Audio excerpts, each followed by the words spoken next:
بسم اللہ الرحمن الرحیم۔ السلام علیکم دوستو۔ ایک رات میں نے خواب میں دیکھا میرے گھر کے قریب جو قبرستان ہے، اس قبرستان کے مردے اپنی قبروں سے نکلے ہیں اور ایک جگہ جمع ہو گئے ہیں۔ پھر انہوں نے گرا ازاری شروع کر دی اور گڑ گڑا کا دربارے الہی میں دعا کرتے ہیں، یا اللہ تم فلاں عورت جو صبح مر گئی ہے وہ ہمارے قبرستان میں دفن نہ ہو، یا اللہ ہمیں اس سے بچا لے۔ یہ سن کر میں نے پوچھا ماجرا کیا ہے؟ تم کیوں یہ دعا کر رہے ہو؟ جو عورت آج مری ہے جہنمی ہے، اس میں دفن کر دی گئی تو ہم سے اس کا عذاب دیکھا نہیں جائے گا، اس لیے ہم گرا آزاری کر رہے ہیں اور گڑ گڑا کا دعا مانگ رہے ہیں۔ یہ سن کر میں بیدار ہو گیا اور سخت متعجب ہوا۔ صبح ہوئی تو قبرستان کی طرف نکلا اور دیکھا کہ گورکن یعنی قبر کھودنے والے قبر کھود چکے ہیں۔ میں نے اس سے پوچھا یہ کس کے لیے بنائی گئی ہے؟ انہوں نے بتایا ایک مالدار تاجر کی بیوی فوت ہو گئی ہے، یہ اس کے لیے قبر کھودی گئی ہے۔ میں نے ان کو رات والا منظر بتا دیا۔ قبر کھودنے والوں نے یہ واقعہ سن کر قبر بند کر دی۔ اب میں انتظار کرنے لگا کیا ہوتا ہے، اور قبر کھودنے والوں سے پوچھا قبر تیار ہو گئی ہے؟ انہوں نے جواب میں کہا یہ قبر نہیں بن سکتی کیونکہ نیچے کیچڑ ہے۔ وہ آدمی یہ سن کر دوسرے ڈیرے پر چلے گئے کیونکہ وہاں بھی خواب والی بات پہنچ چکی تھی، اس لیے انہوں نے بھی قبر کھودنے سے انکار کر دیا۔ پھر وہاں کے بعد میں کسی دوسرے قبرستان گیا اور وہاں قبر بنوائی۔ پھر میں جنازے کی آمد کا انتظار کرنے لگا۔ پھر اچانک شور اٹھا کہ جنازہ آ رہا ہے۔ میں بھی جنازے کے ساتھ ہو لیا۔ میں نے جنازے کے پیچھے ایک خوبرو نوجوان کو دیکھا۔ میرے پوچھنے پر مجھے بتایا کہ اس عورت کا بیٹا ہے، اس کی اور اس کے باپ کی تعزیت کی جا رہی تھی۔ جب دفن کر دی گئی تو میں دونوں کے قریب گیا اور کہا میں نے رات کو ایک خواب دیکھا ہے، اگر اجازت ہو تو بیان کروں۔ یہ سن کر باپ نے یعنی مرنے والے کے حامد نے کہا مجھے خواب سننے کی ضرورت نہیں، لیکن لڑکے نے کہا سنائیں۔ میں اسے ایک طرف لے گیا اور خواب بیان کر دیا۔ پھر اسے کہا تجھے چاہیے کہ اس بات کی تحقیق کرے اور وجہ معلوم کرے کہ کیوں قبر والوں نے گڑ گڑا کا دعائیں کی تھی۔ اس نوجوان نے کہا اور تو مجھے کچھ معلوم نہیں، مگر اتنا جانتا ہوں کہ میری ماں شراب نوشی کرتی تھی اور گانے سنتی تھی، نیز دیگر عورتوں پر بہتان لگایا کرتی تھی، مگر یہ افعال اتنا سنگین نہیں کہ بات یہاں تک پہنچ جائے کہ مردے بھی دعائیں کریں کہ یہ ہم میں دفن نہ ہو۔ ہاں ہمارے گھر ایک بوڑھی عورت ہے جس کی عمر 90 سال کی ہے، وہ میری ماں کی دائی اور خدمت گار تھی۔ اگر آپ چاہیں تو چلیں، چل کر اس سے پوچھیں، شاید وہ میری ماں کا کردار جانتی ہو۔ پھر ہم دونوں اس نوجوان کے گھر گئے۔ اس نوجوان نے مجھے ایک کمرے میں داخل کر دیا، وہاں ایک بوڑھی خاتون تھی۔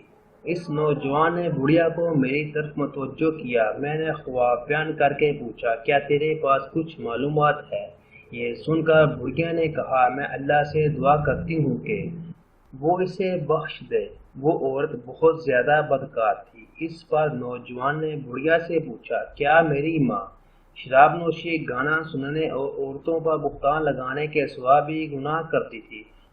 تو اس نے کہا بیٹا برا نہ مانے تو میں بتا دیتی ہوں، کیونکہ اس آدمی نے جو خواب بیان کیا ہے یہ تیری ماں کے گناہ کے سامنے معمولی ہے۔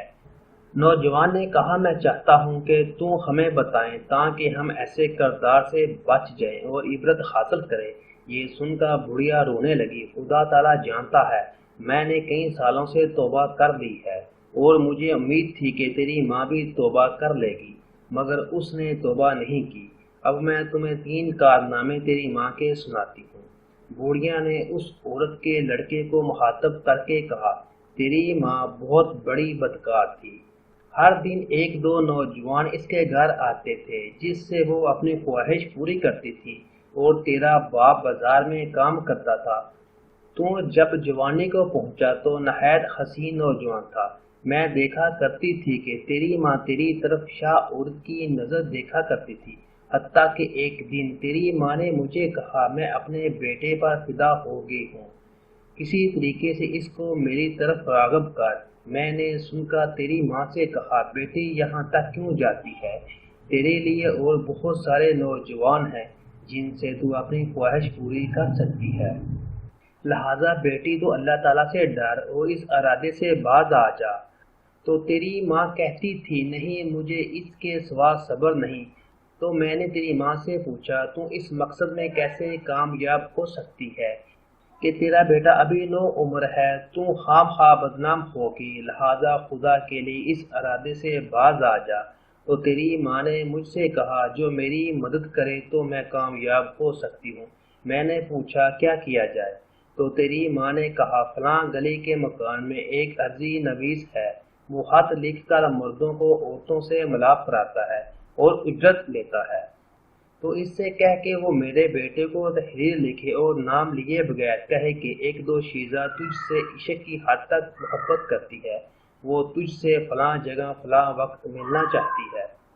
اس بوڑھی عورت نے کہا میں نے ایسا ہی کیا، اور جب تجھے میں نے وہ خط دیا تو بھی فدا ہو گیا اور تو نے لکھ دیا کہ مجھے منظور ہے، فلاں وقت میں آ جاؤں گا۔ تو میں نے تیری ماں کو بتا دیا۔ تیری ماں نے جواب پڑھ کر کہا اماں تو میرے بیٹے سے کہہ کے فلاں وقت فلاں جگہ آ جائے، اور تو فلاں جگہ اچھی طرح تیار کر اور اس میں پھول اور خوشبو وغیرہ کا انتظام بھی کر، اور تو میرے بیٹے کو یہ بھی کہہ کے جس عورت نے مجھے بلایا ہے وہ روشنی پسند نہیں کرتی، بلکہ یہ کام اندھیرے میں بہتر ہے تاکہ تمہارے والدین کو تم پر شک نہ گزرے۔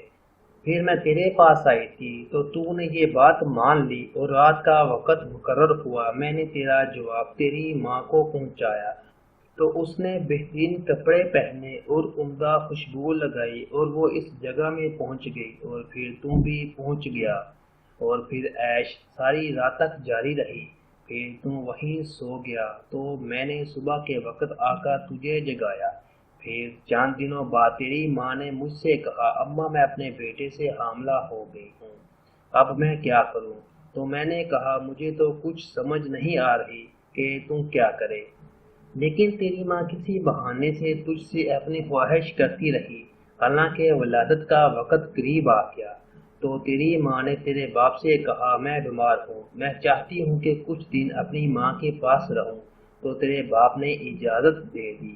پھر میں اور تیری ماں تیری نانی کے گھر چلی گئی، وہاں ایک کمرے میں رہائش رکھ دی، اور جب ولادت کا وقت قریب آیا تو میں ایک دائی کو بلا کر لائی۔ تو تیری ماں کے ہاں ایک بچہ پیدا ہوا جو کہ تیری ماں نے مار دیا، اور پھر ہم دونوں نے ہی وہ بچہ دفن کر دیا۔ کچھ دن گزرے کہ تیری ماں نے مجھ سے کہا میں پھر اپنے بیٹے سے خواہش پوری کرنا چاہتی ہوں، تو میں نے کہا بیٹی جو کچھ ہو چکا وہ تیرے لیے کافی نہیں۔